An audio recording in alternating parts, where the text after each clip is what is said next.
Everyone welcome to the tech geek junction. ठीक है, welcome to the tech geek junction. और आज से हम लोग जो है एक नया सब्जेक्ट जो कि AKTU यूनिवर्सिटी का है, अब्दुल कलाम टेक्निकल यूनिवर्सिटी का है, और उस सब्जेक्ट का नाम है कंप्यूटर नेटवर्क। ठीक है, कौन सा? कंप्यूटर नेटवर्क सब्जेक्ट का नाम है और उसका सब्जेक्ट कोड है BCS603। ठीक है, बी सीरीज़ में बात करेंगे हम लोग, और 6 मतलब 6 सेमेस्टर, और ये कोड है 03 इस सब्जेक्ट का। ठीक है, तो ये सब्जेक्ट हम लोग इसमें पूरा कवर करेंगे यूनिट वाइज और AKTU के syllabus wise, to the point बात करेंगे, और लास्ट में हम लोग इम्पॉर्टेंट क्वेश्चंस भी इसमें डिस्कस करने वाले हैं। सो मैं स्टार्ट करने जा रहा हूँ। ये एक पूरी सीरीज़ होगी जिसमें हम लोग कंप्यूटर नेटवर्क पूरा सब्जेक्ट कवर करेंगे। हालांकि हम लोग इसको गेट के तरीके से भी देखेंगे। ठीक है, गेट में जैसे क्वेश्चंस आते हैं उससे भी रिलेटेड इसमें बात करेंगे। और कंप्यूटर नेटवर्क जो है बहुत ही इंपॉर्टेंट सब्जेक्ट है has a computer science student. ठीक है, तो हम लोग चलिए अब सिलेबस देख लेते हैं जो कि AKTU में गिवन है। जैसे कि ईजली से जो सेमेस्टर एग्ज़ाम देने वाले बच्चे हैं वो भी देख के पास हो जाएं इसको। तो सिलेबस की बात करेंगे तो goals and applications of networks, और categories of networks, organization of internet और ISP, और network structure and architecture, and the OSI difference model, और TCP/IP प्रोटोकॉल सूट, और नेटवर्क डिवाइसेस एंड कंपोनेंट्स। तो हम इन पूरे सिलेबस की यानी चैप्टर्स की दो पार्ट बनाएंगे। ठीक है, हम लोग एक पार्ट इसलिए नहीं बनाएंगे क्योंकि वीडियोस लंबी हो जाएगी और देखने में अट्रैक्टिव नहीं रहेगा, तो हम इसका दो पार्ट बनाएंगे। ठीक है, पहले पार्ट हम लोग OS रेफरेंस मॉडल तक कवर करेंगे। ठीक है, पहला पार्ट हम लोग OS रेफरेंस मॉडल तक कवर करेंगे। ठीक है, और दूसरा पार्ट जो है हम लोग TCP/IP प्रोटोकॉल सूट से लेकर फिजिकल लेयर्स जितने होते हैं वो पूरा कवर करेंगे। ठीक है, तो इसी तरह से हम लोग स्टार्ट करते हैं कि कंप्यूटर नेटवर्क्स। ठीक है, तो अगर हम बात करें तो 18th सेंचुरी में इंडस्ट्रियल रिवॉल्यूशन के साथ मैकेनिकल सिस्टम आए। ठीक है, 18th सेंचुरी में इंडस्ट्रियल रिवॉल्यूशन के साथ मैकेनिकल सिस्टम आए, और फिर 19th सेंचुरी की बात करें तो उसमें स्टीम इंजन का दौर था, और फिर 20th सेंचुरी की बात करें तो इंफॉर्मेशन गैदरिंग, प्रोसेसिंग और डिस्ट्रीब्यूशन का एरा था, जिसमें telephone networks, radio, TV, computers, satellites और इंटरनेट का डेवलपमेंट हुआ।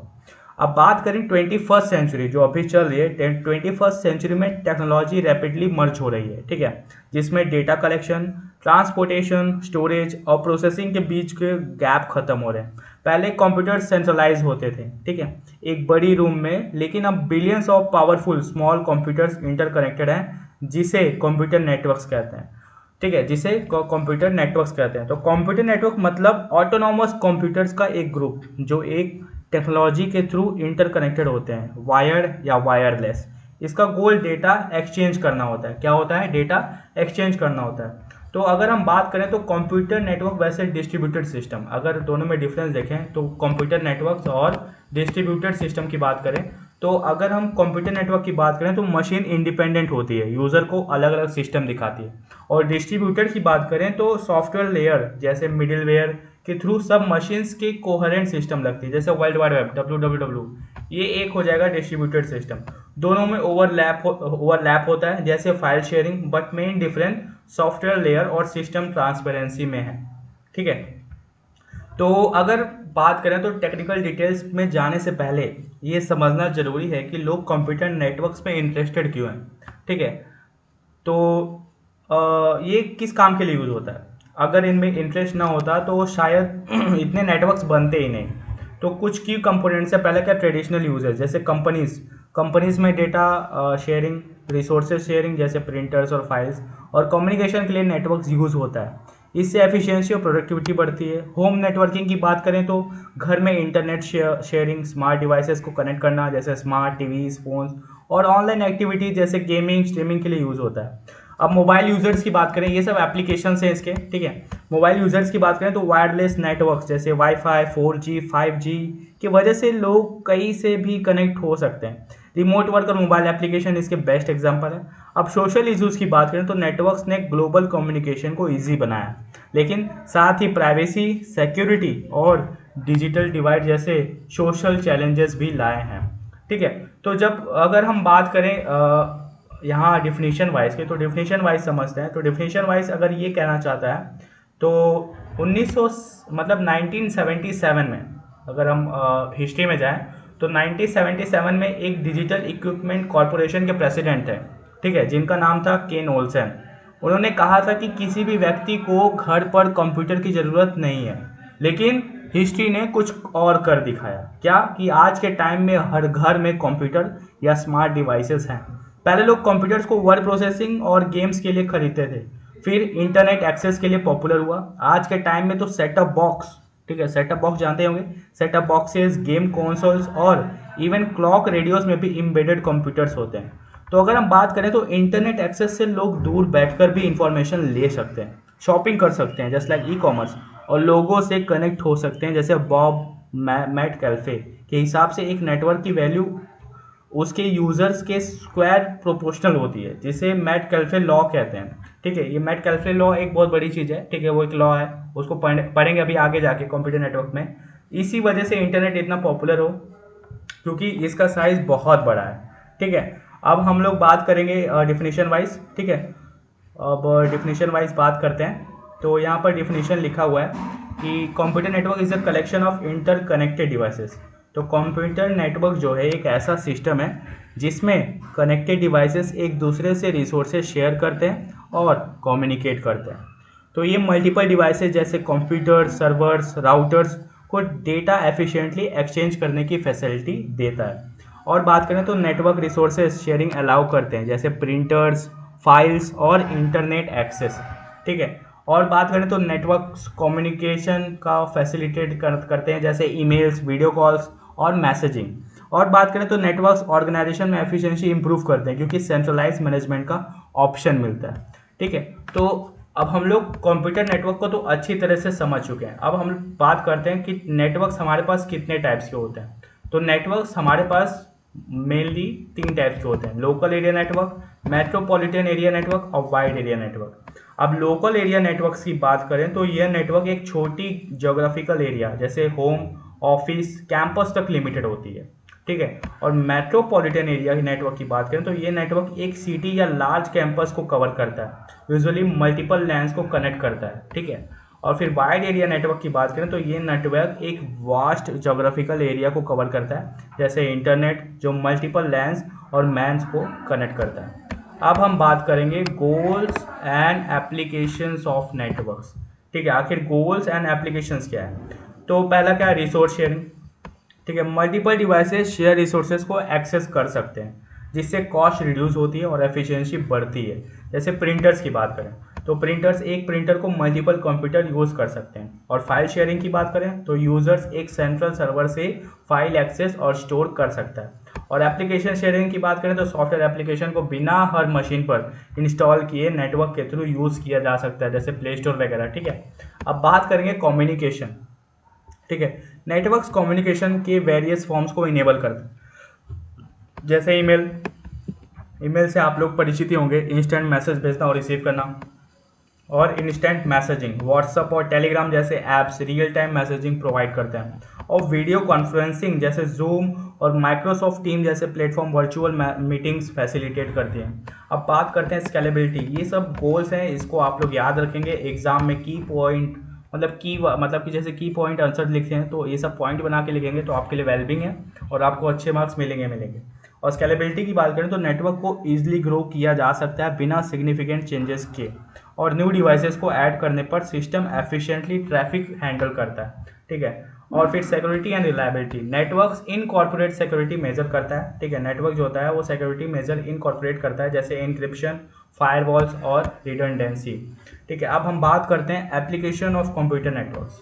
अभी हम ऊपर एप्लीकेशंस की बात कर रहे थे कि एप्लीकेशंस कहाँ का यूज़ होता है। तो पहला क्या, internet, web browsing, email communication, online shopping को फैसिलिटेट करता है। और क्लाउड कंप्यूटिंग को सपोर्ट करता है जहां डेटा और एप्लीकेशन, ठीक है, जहां डेटा और एप्लीकेशन जो होते हैं वो रिमोटली काम करते हैं या रिमोटली स्टोर होते हैं। अब हम बिजनेस नेटवर्क्स की बात करें तो ऑफिस में सेंट्रलाइज डेटा स्टोर और मैनेजमेंट में यूज़ होता है। बिजनेस प्रोसेस जैसे कि ऑटोमेट करते हैं, जैसे इन्वेंट्री मैनेजमेंट और पेरोल सिस्टम एम्प्लॉयज़ को रिमोट वर्क करने की फैसिलिटी देता है। अब हम बात करेंगे आईओटी, यानी स्मार्ट होम डिवाइसेज जैसे स्मार्ट बल्ब्स और लॉक्स जो नेटवर्क्स के थ्रू कम्युनिकेट करते हैं, ठीक है। अब हम बात करेंगे इंडस्ट्रियल आईओटी। इंडस्ट्रियल आईओटी की बात करें तो फैक्ट्रीज में ऑटोमेटेड प्रोडक्शन और मॉनिटरिंग के लिए यूज़ होता है। Health care IoT wearable devices जो हेल्थ मैट्रिक्स ट्रैक करते हैं, ठीक है। अब कैटेगरीज ऑफ नेटवर्क्स, ठीक है, ये भी इंपॉर्टेंट पॉइंट्स है कि कैटेगरीज ऑफ नेटवर्क जैसा कि लैन मैन ऊपर हम लोगों ने डिस्कस किया, वैसे ही कुछ और टाइप्स के होते हैं जैसे पैन वगैरह होते हैं। वही चीज़ यहाँ पर डिस्क्राइब की गई है कि कुछ हमारे नेटवर्क्स के कैटेगरीज होते हैं, ठीक है, उनको यहाँ पर डिटेल में समझाया गया है, ठीक है। बातें वही होंगी कि लोकल एरिया नेटवर्क सिर्फ हमारे होम ऑफिसेस और बिल्डिंग में इसमें चलती है, यानी स्मॉल जोग्राफिकल एरिया में, और जो मैन होते हैं वो मेट्रोपॉलिटन एरियाज में चलते हैं जैसे सिटीज़, टाउन और लार्ज कैंपस में, और इसका रेंज जो होता है वो लैन और वैन से थोड़ा कम होता है। और फिर हम वैन की बात करें तो वाइड एरिया नेटवर्क के लिए होता है, जैसे कि बहुत बड़ा जोग्राफिकल एरिया होता है वहाँ पर ये यूज़ होता है, इसमें बहुत सारे लैंड्स और मैन्स आपस में कनेक्ट होते हैं। जैसे इंटरनेट की बात करें तो largest van in the world है, जो इंटरनेट है वो largest van in the world है। और बैंकिंग एटीएम की बात करें वो भी एक लार्जेस्ट वैन है। अब ऑर्गेनाइजेशन ऑफ द इंटरनेट की बात करेंगे, ठीक है। तो अगर हम बात करें तो जैसे लैन देख लिए, local area network, wide area network, metropolitan area network. अब इंटर नेटवर्क क्या होता है? तो इंटर नेटवर्क की बात करें तो एक ऐसा नेटवर्क का कलेक्शन होता है जो अलग अलग नेटवर्क्स को कनेक्ट करता है। मान लो एक लैन और वैन को कनेक्ट करना है, तो यहाँ दो लैन्स को कनेक्ट करना है, ये सब इंटर नेटवर्क बनाता है। अगर अलग अलग ऑर्गेनाइजेशन अपना अलग अलग नेटवर्क बनाती है और उन्हें मेंटेन करती है तो वो इंटर नेटवर्क होता है, ठीक है। अगर नेटवर्क का अंडरलाइन टेक्नोलॉजी अलग हो, जैसे कि वो वायर्ड और वायरलेस नेटवर्क, तो भी वो इंटर नेटवर्क कहलाता है। गेटवे एक ऐसा डिवाइसेस होता है जो दो या ज़्यादा नेटवर्क के मतलब दो या दो से ज़्यादा नेटवर्क को कनेक्ट करता है, और यह हार्डवेयर और सॉफ्टवेयर दोनों के लेवल पर काम करता है। गेटवे का काम ये होता है कि अलग अलग नेटवर्क्स के बीच ट्रांसलेशन करना, ठीक है। अगर किसी नेटवर्क में राउटर है, ठीक है, बात करें अगर किसी नेटवर्क्स में राउटर है, ठीक है, तो गेटवे का काम ये होता है कि अलग अलग नेटवर्क्स के बीच ट्रांसलेशन करे, ठीक है। अगर उसमें राउटर है तो वो इंटरनेट या इंटर नेटवर्क का पार्ट होता है, ठीक है। नेटवर्क का सॉफ्टवेयर स्ट्रक्चर ज़्यादा इंपॉर्टेंट हो गया, ठीक है। अगर पहले नेटवर्क को हार्डवेयर के हिसाब से डिज़ाइन किया जाता था, लेकिन अब सॉफ्टवेयर काफ़ी स्ट्रक्चर्ड होते हैं। नेटवर्क सॉफ्टवेयर को प्रोटोकॉल हायरार्कीज के रूप में ऑर्गेनाइज किया जाता है। प्रोटोकॉल्स एक तरह के रूल्स होते हैं। अगर हम प्रोटोकॉल्स की बात करें तो प्रोटोकॉल्स एक तरह के रूल्स होते हैं जो एक लेयर के पीयर को दूसरी लेयर के पीयर के साथ कम्युनिकेशन करने में मदद करते हैं। हर लेयर एक दूसरी लेयर के ऊपर सर्विसेज प्रोवाइड करती हैं और हर लेयर अपने इंटरनल डिटेल्स को हाइड करती है। इस तरह से एक लेयर दूसरी लेयर के साथ कम्युनिकेशन करते वक्त अपने इम्प्लीमेंटेशन डिटेल्स को छुपाता है, जिससे कॉम्प्लेक्सिटी रिड्यूस हो जाती है, ठीक है। तो अगर हम एक बात करें तो एक नेटवर्क आर्किटेक्चर जो होता है वो एक सेट ऑफ लेयर्स और प्रोटोकॉल्स का कॉम्बिनेशन होता है। अभी आगे जाके हम लोग आर्किटेक्चर्स पढ़ेंगे। तो अगर हम बात करें तो एक नेटवर्क आर्किटेक्चर एक सेट ऑफ लेयर्स और प्रोटोकॉल्स का कॉम्बिनेशन होता है। जब एक मैसेज होता है वो हायर लेवल पे जाता है, ठीक है, जब एक मैसेज हायर लेवल से लोअर लेवल तक ट्रेवल करता है तो हर लेयर अपना हेडर ऐड करती है, जो कंट्रोल इन्फॉर्मेशन जैसे एड्रेसेस, सीक्वेंस नंबर होते हैं। यह प्रोसेस कम्युनिकेशन को ऑर्गेनाइज करने के लिए होता है। अगर हम एड्रेसेस की बात करें तो एड्रेसेस कितने टाइप के होते हैं? तो इन कंप्यूटर नेटवर्क टर्म तो एड्रेसेस की बात करें तो पहला क्या, फिजिकल, लॉजिकल, ठीक है, और भी कई टाइप्स के होते हैं, फिजिकल, लॉजिकल, पोर्ट एड्रेस, ठीक है, और हमारे पास चौथा आता है मैक एड्रेस, ठीक है। तो मैक एड्रेस क्या होगा कि वो जो होता है वो ऑलरेडी सिस्टम में अवेलेबल होता है। और फिर इसके बाद अगर हम लॉजिकल एड्रेस की बात करें तो IPv4, IPv6 जो है वो IoT से आया, ठीक है। IPv4 तो वो 28 बिट का होता है, वो पुराना ही है, ठीक है। तो ऐसे करके हम लोग के पास कई सारे एड्रेसेस होते हैं जो कि वो उसका काम होता है इंटरनेटवर्क्स को कनेक्ट करना, ठीक है। अब हम बात करें तो कंप्यूटर नेटवर्क्स में कुछ की डिज़ाइन इश्यूज होते हैं, ठीक है। तो जो हर लेयर पर आते हैं, रिलायबिलिटी एक इंपॉर्टेंट इशू है, ठीक है। उनमें से क्या, रिलायबिलिटी एक इंपॉर्टेंट इशू है। इसमें नेटवर्क को रिलायबल बनाना होता है, जबकि वो कंपोनेंट्स खुद अनरिलायबल हो सकते हैं। अगर पैकेट के बिट्स ट्रेवल करते वक्त कोई प्रॉब्लम हो जाती है तो एरर डिटेक्शन और एरर करेक्शन के कोर्स यूज़ किए जाते हैं, ठीक है। इसी तरह से हम लोग नेटवर्क इवोल्यूशन को ध्यान में रखते हुए नेटवर्क को ग्रो करने और नए डिज़ाइन को पुराने नेटवर्क के साथ इंटीग्रेट करना होता है। ठीक है, अब हम बात करेंगे ऑर्गेनाइजेशन ऑफ द इंटरनेट। तो इंटरनेट की ऑर्गेनाइजेशन एक हियरार्किकल स्ट्रक्चर है। ठीक है, जो अभी इतने सारे हम लोग अभी इंटरनेटवर्क की स्ट्रक्चर वगैरह डिफाइन किए हैं। तो इंटरनेट की ऑर्गेनाइजेशन एक हियरार्किकल स्ट्रक्चर है जो डिफाइन करती है कि डेटा कैसे ट्रांसमिट, मैनेज और एक्सेस होता है ग्लोबली। इंटरनेट एक वास्ट नेटवर्क है इंटरकनेक्टेड कंप्यूटर्स का, जो डिफरेंट एंटिटीज़ के द्वारा मैनेज किया जाता है, जैसे कि ISPs यानी इंटरनेट सर्विस प्रोवाइडर्स और नेटवर्क ऑपरेटर्स और रेगुलेटरी बॉडीज़। ठीक है, अभी ISP की बात करें, इंटरनेट सर्विस प्रोवाइडर्स। ठीक है, तो ISP एक कंपनी या ऑर्गेनाइजेशन होता है जो यूजर्स को इंटरनेट एक्सेस प्रोवाइड करता है। ISP का स्ट्रक्चर हियरार्किकल होता है। अब यहाँ जैसे टायर 1 ISP है, तो ये बैकबोन प्रोवाइडर्स होते हैं जो लार्ज हाई स्पीड नेटवर्क चलाते हैं और मल्टीपल कंट्रीज को कवर करते हैं। ये बैंडविड्थ किसी से खरीदते नहीं, बल्कि दूसरे टायर 1 ISP के साथ पियरिंग एग्रीमेंट्स के थ्रू इंटरकनेक्टेड होते हैं। लार्ज कॉरपोरेशन, गवर्नमेंट्स और ग्लोबल कंटेंट प्रोवाइडर्स इसे यूज़ करते हैं। एग्जांपल ATT और NTT कम्युनिकेशन और टाटा कम्युनिकेशन। ठीक है, अब हम टायर 2 ISP क्या होता है कि ये टायर 1 ISP से बैंडविड्थ खरीदते हैं और बिजनेसेस जैसे यूनिवर्सिटीज़ और स्मॉलर ISP को सर्विसेज प्रोवाइड करते हैं। ठीक है, इनका जो होता है वो अपना रीजनल इंफ्रास्ट्रक्चर होता है, लेकिन ग्लोबली कनेक्टिविटी के लिए ये टायर 1 ISP पे रिलाई करते हैं। मीडियम साइज बिजनेसेस और रीजनल नेटवर्क प्रोवाइडर्स के लिए कॉमन होते हैं। एग्जांपल की बात करें तो कमकास्ट, वोडाफोन, भारती एयरटेल।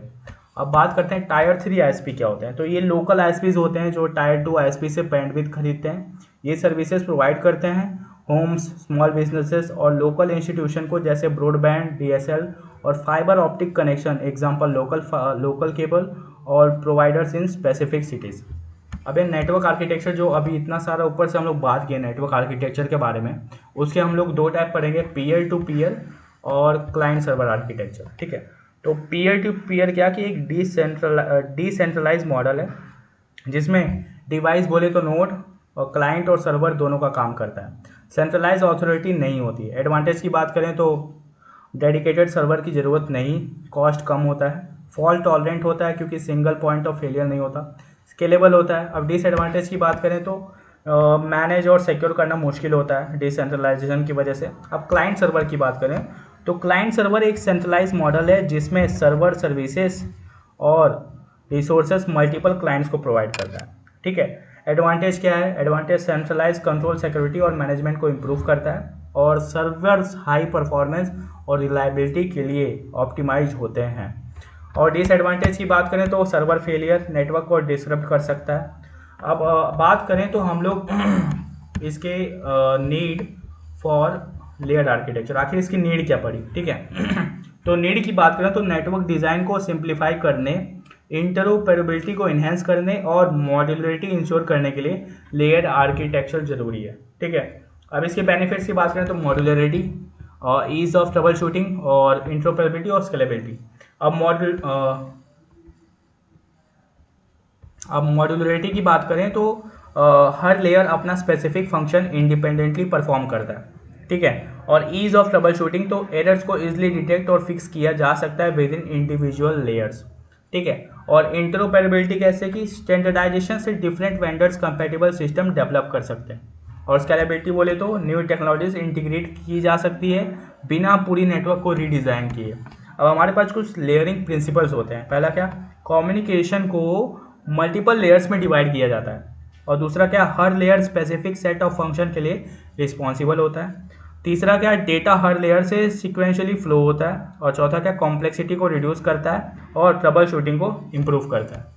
अब इस सर्विस ऑफर्ड बाय लेयर्स, कुछ सर्विसेज हैं जो लेयर के द्वारा ऑफर होते हैं। पहला क्या, कनेक्शन ओरिएंटेड सर्विसेज और कनेक्शन लेस सर्विसेज।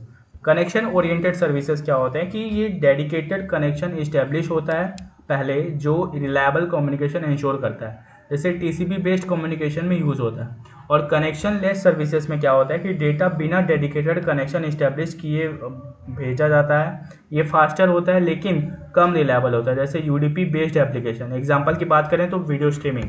ठीक है, अब कुछ सर्विस प्रिमिटिव्स होते हैं। तो सर्विस प्रिमिटिव्स डिफाइन करती हैं कैसे लेयर नेटवर्क मॉडल में इंटरैक्ट करते हैं। ठीक है, पहला क्या, रिक्वेस्ट, इंडिकेशन, रिस्पॉन्स और कन्फर्म। रिक्वेस्ट क्या, एक लेयर सर्विस रिक्वेस्ट करती है लोअर लेवल से। इंडिकेशन बोले तो एक लेयर अपर लेयर को इवेंट के बारे में इन्फॉर्म करती है। और रिस्पॉन्स बोले तो एक लेयर रिक्वेस्ट का एक्नॉलेजमेंट देती है। और कन्फर्म तो ये कन्फर्म करता है कि रिक्वेस्ट सर्विस कंप्लीट हो गई। अब हमारे पास कुछ प्रोटोकॉल्स एंड स्टैंडर्ड्स होते हैं। तो प्रोटोकॉल्स कम्युनिकेशन के रूल्स डिफाइन करते हैं और स्टैंडर्ड इंश्योर करता है कि ग्लोबली कंपैटिबिलिटी हो। कुछ हमारे पास टाइप्स ऑफ स्टैंडर्ड होते हैं, डी ज्यूर और डी फैक्टो। डी ज्यूर स्टैंडर्ड्स यानी ऑफिशियली रिकॉग्नाइज स्टैंडर्ड जो स्टैंडर्डाइजेशन बॉडीज द्वारा डिफाइन किए जाते हैं। जैसे ISO, आपने नाम सुने होंगे, ISO, IEEE 802.11, वाईफाई और TCP/IP।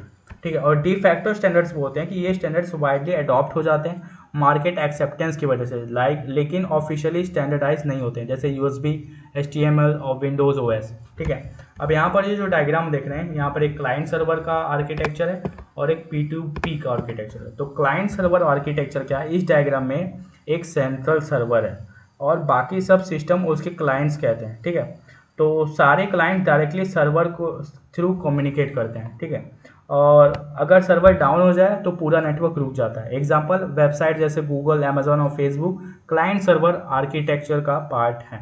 ठीक है, तो इसमें सेंट्रलाइज सिस्टम होता है, डेटा और रिसोर्सेज सर्वर पर स्टोर होते हैं और क्लाइंट सिर्फ रिक्वेस्ट भेजता है और सर्वर उनको प्रोसेस करके रिस्पॉन्स देता है। और डाउन साइड मतलब सर्वर ओवरलोड या फेलियर से सिस्टम फेल हो सकता है। अब ये P2P जो देख रहे हैं, तो इसमें सारे सिस्टम, ये जो क्लाइंट देख रहे हैं, एक दूसरे के साथ डायरेक्टली कनेक्टेड होते हैं। कोई सेंट्रल सर्वर नहीं होता है। हर क्लाइंट एक पीयर होता है जो डेटा शेयर कर सकता है। अगर एक पीयर डाउन हो जाए, बाकी नेटवर्क स्टिल फंक्शनल रहता है।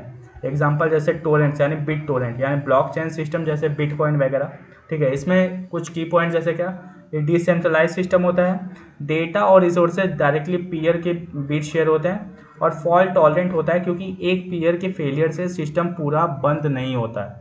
और डाउन साइड सिक्योरिटी और डेटा कंसिस्टेंसी मेंटेन करना मुश्किल होता है। ठीक है, अब हम बात करेंगे लेयर्ड। देखो, अब हम लेयर्ड नेटवर्क्स के एब्स्ट्रैक्ट डिस्कशन के बाद, ठीक है, जितने सारे हम लोग ऊपर से डिस्कशन किए हैं, अब हम लेयर्ड नेटवर्क्स के एब्स्ट्रैक्ट डिस्कशन के बाद कुछ एग्जांपल्स देखेंगे जिसमें हम दो इंपॉर्टेंट नेटवर्क आर्किटेक्चर डिस्कस करेंगे।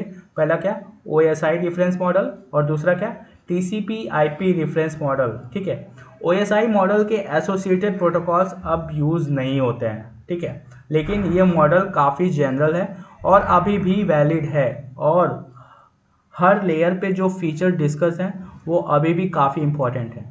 ठीक है, तो TCP/IP मॉडल का उल्टा है, मॉडल ज़्यादा यूज़फुल नहीं है लेकिन इसके प्रोटोकॉल्स वाइडली यूज होते हैं, इसलिए हम दोनों मॉडल्स को डिटेल में देखेंगे। ठीक है, तो चलिए अब हम पहले OSI मॉडल की बात करेंगे। तो OSI मॉडल, ठीक है, ये मॉडल इंटरनेशनल स्टैंडर्ड ऑर्गेनाइजेशन के द्वारा डेवलप किया गया था। ठीक है, ताकि इंटरनेशनल स्टैंडर्डाइजेशन के लिए प्रोटोकॉल्स को लेयर में ऑर्गेनाइज किया जा सके।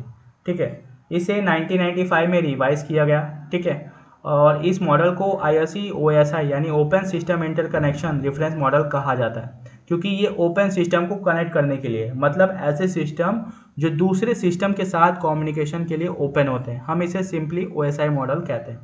तो OSI मॉडल में 7 लेयर होते हैं। याद रखें कितने लेयर होते हैं, 7 लेयर होते हैं। OSI मॉडल में पूरे 7 लेयर होते हैं। ठीक है, इन 7 लेयर्स को बनाने के लिए जो प्रिंसिपल्स अप्लाई किए गए उन्हें कुछ ये पॉइंट जो है ब्रीफली समराइज करते हैं। पहला क्या, हर लेयर तब बननी चाहिए जब अलग एब्स्ट्रैक्शन की ज़रूरत हो। ठीक है, और दूसरा क्या, हर लेयर को एक वेल डिफाइंड फंक्शन परफॉर्म करना चाहिए। और तीसरा क्या, हर लेयर के फंक्शन को इस तरह से चूज़ किया जाना चाहिए कि इंटरनेशनली स्टैंडर्डाइज प्रोटोकॉल्स को डिफाइन किया जा सके।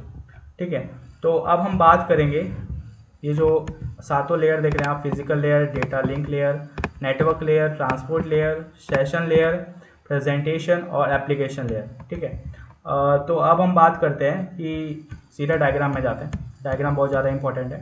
तो अब देखिए डायग्राम, आप ये डायग्राम से हम लोग समझेंगे और ऊपर जो डिफिनीशंस लिखे हुए हैं वो आपको नोट्स में मिल जाएंगे जो कि मैं डिस्क्रिप्शन में लास्ट में प्रोवाइड कर दूंगा आपके लिए। आप सिंपली उसको क्लिक करके डाउनलोड कर सकते हैं या फिर आपको गूगल ड्राइव लिंक दे दी जाएगी, आप उसको क्लिक करके अपने PC में या मोबाइल्स में उसको ईजिली डाउनलोड कर सकते हैं। ठीक है, तो पहला क्या, फिजिकल लेयर होता है। पहला कौन सा लेयर होता है? फिजिकल लेयर होता है।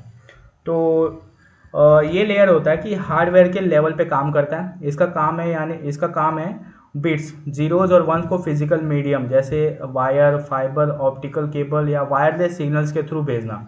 एग्जांपल की बात करें कि जब आप इंटरनेट केबल या वाईफाई का यूज़ करते हो तो फिजिकल लेयर काम कर रही होती है।